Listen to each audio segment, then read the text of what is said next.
Now let's chat with our special guest in the studio then. Teresa, welcome to the programme. Good morning, how are you? Good morning, Phil. I'm very well, thank you. Right, now, first of all, let's get a bit of background here, because what we're talking about here is a problem that's occurred with your local church, and I know that the overall responsibility is the Westminster Diocese for this. Can you give us a complete background, first of all? Yes, I can, Phil. Yes, Save All Saints is to do with All Saints Pastoral Centre in London Coney, which I'm sure a lot of people know. It's a beautiful old building and has a very wide congregation of people that attend Mass and various functions there. It's an amazing resource for the Catholic Church as a whole, and not just for the Diocese of Westminster, who are the people who have actually put it up for sale.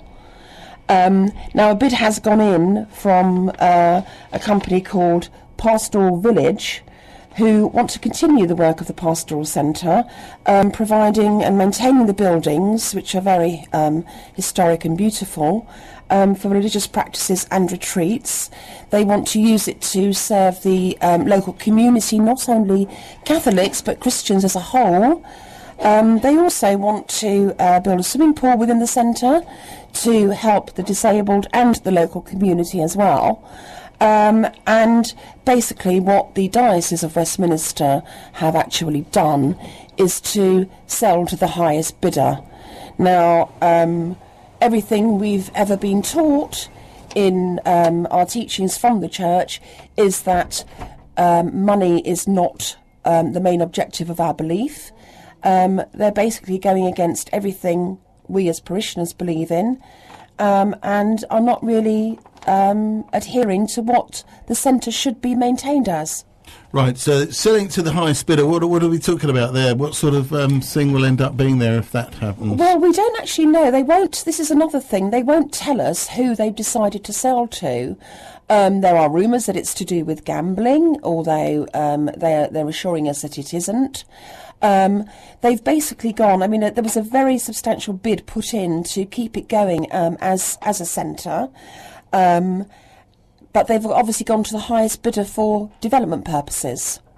Right, now, okay, so where do we go from here? I mean, how can people get involved? How can they help? What sort of thing do you think they should be doing? Well, really, it's just, writing to the diocese, and, I mean, I don't know if we're even going to be able to. We've been fighting for some time now, whether it's going to make any difference. So far, they haven't listened to us.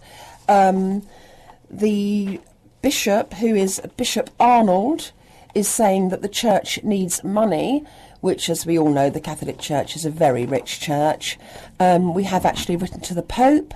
Whether he gets a letter in time, again, we don't know. We've done everything we possibly can to keep it open. If people could, write to the Diocese of Westminster. I also have a website of Kathy Hart, who is actually very active in trying to save the Pastoral Centre. And her website is kathy.hart@btinternet.com, and she would be happy to give you any further information you might need.